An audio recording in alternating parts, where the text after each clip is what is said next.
बिस्मिल्लाहिर्रहमानिर्रहीम। अस्सलाम वालेकुम डियर स्टूडेंट्स। जी स्टूडेंट्स, आज हम लोग angular velocity versus angular frequency का पार्ट 2 स्टडी करेंगे।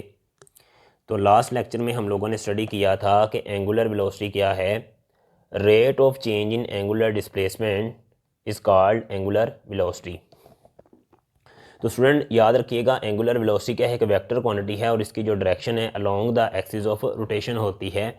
और हम लोग राइट हैंड रूल यूज़ करके इसकी डायरेक्शन को फाइंड करते थे। ये चीज़ें मैं प्रीवियस लेक्चर में स्टडी कर चुका हूँ। अब एंगुलर फ्रिक्वेंसी और एंगुलर वेलोसिटी में कुछ चीज़ें हमारी रह गई थी, वो आज हम लोग स्टडी करते हैं। एंगुलर फ्रिक्वेंसी क्या है स्टूडेंट्स, लास्ट लेक्चर में भी स्टडी किया था। Number of revolutions executed by body in 1 second. एक सेकंड में बॉडी कितनी रेवोल्यूशन परफॉर्म कर रही है, वो है उसकी एंगुलर फ्रिक्वेंसी।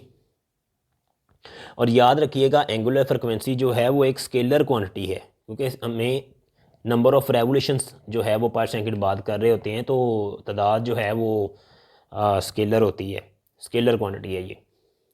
तो लेट्स से ये एक बॉडी है, तो वो सर्कुलर पाथ में मूव कर रही है। तो लेट्स से ये पोजीशन ए से मूव करके दोबारा ए पे आती है और ये इसने अपना एक साइकिल मुकम्मल कर लिया। तो जो इसने टाइम लिया है वो है हाफ सेकंड या 0.5 सेकंड। तो एक साइकिल मुकम्मल करने में या एक रेवोल्यूशन मुकम्मल करने में जो उसने टाइम लिया है, जिसको टाइम पीरियड बोलेंगे, वो कितना है, हाफ सेकंड या 0.5 सेकंड। तो अगर हम लोग इसकी एंगुलर फ्रिक्वेंसी निकालें तो एंगुलर फ्रिक्वेंसी का फार्मूला है 2 पाई ओवर कैपिटल टी, और मज़ीद ये फार्मूला इक्वल है 2 पाई एफ के। तो अब इस सिचुएशन में हमें टाइम पीरियड दिया जा रहा है, तो हम ये वाला फार्मूला इस्तेमाल करेंगे। तो एंगुलर फ्रिक्वेंसी है 2 पाई ओवर कैपिटल टी, मतलब टाइम पीरियड वो कितना है, 0.5 सेकंड। इसको सॉल्व करेंगे तो आंसर आएगा 4 पाई रेडियन पर सेकंड। तो इससे हमें क्या पता चल रहा है, इससे पता चल रहा है कि बॉडी जो है आपकी, जो सर्कुलर पाथ में मूव कर रही है, वो 4 पाई रेडियन कवर करती है एक सेकंड में।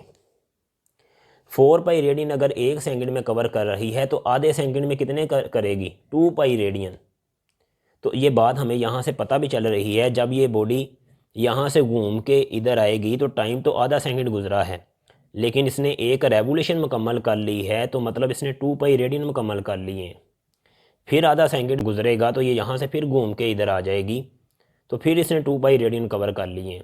तो मतलब इसने 2 चक्कर मुकम्मल कर लिए हैं, 2 revolution, number of revolution executed by body in 1 second.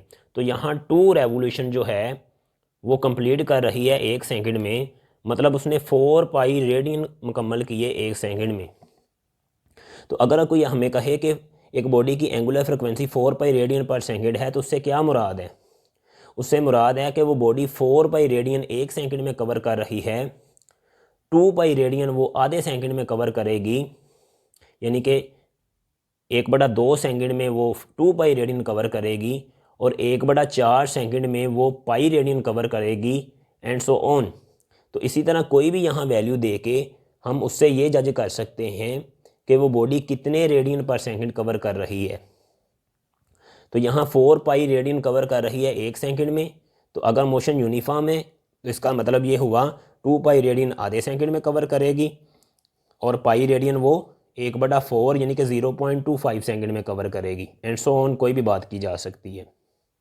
Ji student, याद रखिएगा, एंगुलर फ्रिक्वेंसी की जो टर्मिनोलॉजी है उसको हम ज़्यादातर यूनिफॉर्म सर्कुलर मोशन में ही यूज़ करते हैं, क्योंकि यूनिफॉर्म सर्कुलर मोशन का ही एक प्रोजेक्शन होता है जो सिंपल हार्मोनिक मोशन परफॉर्म कर रहा होता है, जिसको आगे हम एक चैप्टर में पढ़ेंगे। तो सिंपल हार्मोनिक मोशन की इक्वेशंस को सिंपलीफाई करने के लिए हम एंगुलर फ्रिक्वेंसी की टर्मिनोलॉजी यूज़ कर लेते हैं।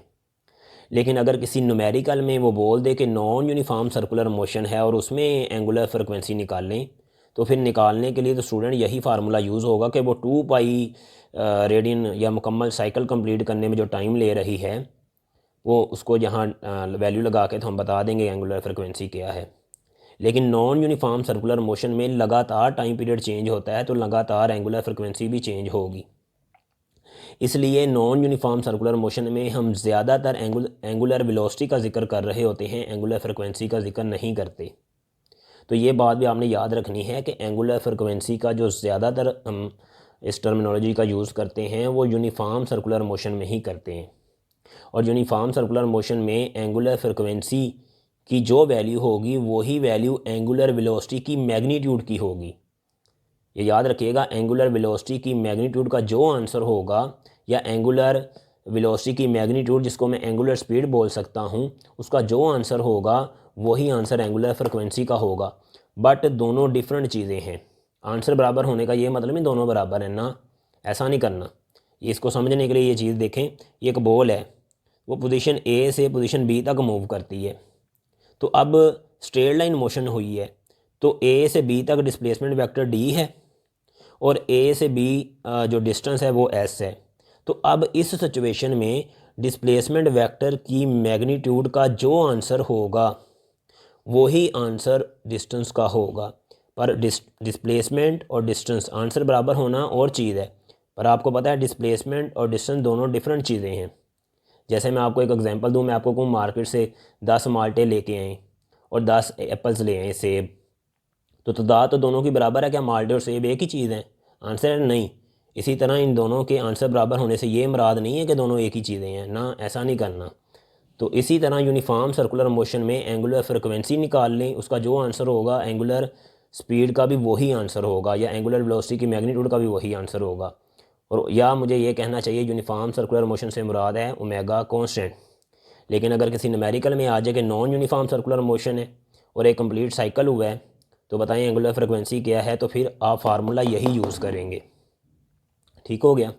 अब आते हैं स्टूडेंट्स क्वेश्चंस की तरफ। तो ये मैंने एक क्लॉक बनाया है,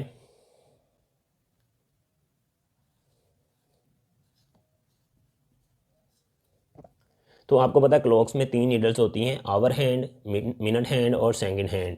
आपसे कहा जाए इनकी एंगुलर वेलोसिटी निकालें, एंगुलर स्पीड निकालें, तो ये एंगुलर स्पीड निकालने का फार्मूला है omega is equal to 2 pi capital T। तो ये फार्मूला जो है वो बेस्ट है यहाँ एंगुलर स्पीड निकालने के लिए, क्योंकि मैं आपको नंबर ऑफ़ रेवोल्यूशन नहीं दे रहा जो 2πf यूज़ करें। तो 2 पाई/कैपिटल T, तो यहाँ हमें टाइम पीरियड चूँकि देख के पता चलता है, इसलिए ये फार्मूला बेस्ट है यहाँ यूज़ करना। तो देखें, अगर हम बात करें सेकंड हैंड की, इस रेड वाली नीडल की, तो आपको पता है ऊपर तो 2 पाई रहना है, ये कांस्टेंट है। आपको पता है सेकंड वाली जो सुई है वो अपना ए कंप्लीट साइकिल 60 सेकंड में करती है। तो जब आप इधर 60 टाइम पीरियड की वैल्यू 60 लगाएंगे, यहाँ सब स्क्रिप्ट में मैं एस लगा रहा हूँ, मतलब मैं सेकंड हैंड की एंगुलर स्पीड की बात कर रहा हूँ। तो ये कटिंग करेंगे तो आपको पता है ये कटिंग होगी, तो ये आप इधर 30, तो पाई/30 रेडियन पर सेकेंड। ये स्टूडेंट रेडियन पर सेकेंड है। ठीक हो गया। इसी तरह मिनट हैंड की एंगुलर स्पीड निकालें, तो याद रखिए अगर आपको उसके मिनट हैंड के टाइम पीरियड का वैल्यू पता है तो आप बता सकते हैं उसकी एंगुलर स्पीड क्या है। तो मिनट हैंड जो है वो एक कंप्लीट चक्कर 60 मिनट में करती है, तो मिनट को सेकंड में बदलना है तो फिर 60 से मल्टीप्लाई भी करेंगे, तो 60 × 60। अब इसको सोल्व करेंगे तो पाई/1800 रेडियन पर सेकेंड आ जाएगा। तो यहाँ मैं एंगुलर स्पीड जो है रेडियन पर सेकेंड, यूनिट भी देखने हैं, रेडियन पर सेकेंड में निकाल रहा हूँ, ये यूनिट भी रेडियन पर सेकेंड में है। इसी तरह आवर हैंड की अगर बात करें, तो आवर हैंड जो है ऊपर तो 2 पाई आना है, तो आपको पता है आवर हैंड वाली जो नीडल है ये वाली, ये 12 आवर्स में दोबारा इधर आ जाएगी। तो हम कहेंगे 12 आवर्स, एक आवर्स में 60 मिनट, एक मिनट में 60 सेकेंड, तो इसको भी मैं सेकेंड्स में ले गया हूँ। तो जब इसको आप सोल्व करेंगे तो आएगा पाई/21,600 रेडियन पर सेकेंड। ये स्टूडेंट ये भी रेडियन पर सेकेंड, तो सबके यूनिट सबके मैंने रेडियन पर सेकेंड, रेडियन पर सेकेंड, रेडियन पर सेकेंड। तो इस तरह आपको किसी भी चीज़ का अगर टाइम पीरियड की वैल्यू पता है तो आप बता सकते हैं उसकी एंगुलर स्पीड की वैल्यू क्या है। इस तरह आप अगर आपसे क्वेश्चन किया जाए कि ज़मीन जो है आपको पता है अपने एक्सिस के गिर्द भी घूम रही है और सन के अबाउट भी घूम रही है, मतलब सर्कुलर पाथ भी वो परफॉर्म करवा रही है और अपने एक्सिस के गिर्द भी घूम रही है। तो आपको पता है 24 आवर्स में वो अपने एक्सिस के गिर्द एक कंप्लीट रोटेशन या रेवोल्यूशन परफॉर्म कर लेती है, तो उसकी एंगुलर स्पीड निकाली जा सकती है किस फार्मूले से, इसी फार्मूले से। 2 पाई टाइम पीरियड है 24 आवर्स, तो 24 × 60 मिनट × 60 सेकंड, तो आवर्स को आप सेकंड में बदल सकते हैं। 24 आवर्स को किस में बदलेंगे? सेकंड में। तो यहाँ जब पुट करेंगे तो आपका आंसर एंगुलर स्पीड का रेडियन पर सेकंड में आ जाएगा। इसी तरह आपको पता है ज़मीन सन के अबाउट एक कंप्लीट चक्कर 365 डेज़ में करती है, तो डेज़ को सेकंड्स में बदला जा सकता है। 365 मल्टीप्लाई डेज़, एक दिन में कितने आवर्स होते हैं? 24 आवर्स। एक आवर में कितने मिनट होते हैं? 60 मिनट। एक मिनट में कितने सेकंड होते हैं? 60 सेकंड। तो ये वैल्यू भी सेकंड में पुट करेंगे तो आपको पता चल जाएगा कि सर्कुलर ऑर्बिट में जो ज़मीन घूम रही है उसकी एंगुलर स्पीड की वैल्यू क्या है। तो लॉन्ग स्टोरी शॉर्ट ये है कि अगर आपको किसी भी बॉडी के टाइम पीरियड की वैल्यू मालूम हो तो आप बता सकते हैं उसकी एंगुलर स्पीड की वैल्यू क्या होगी।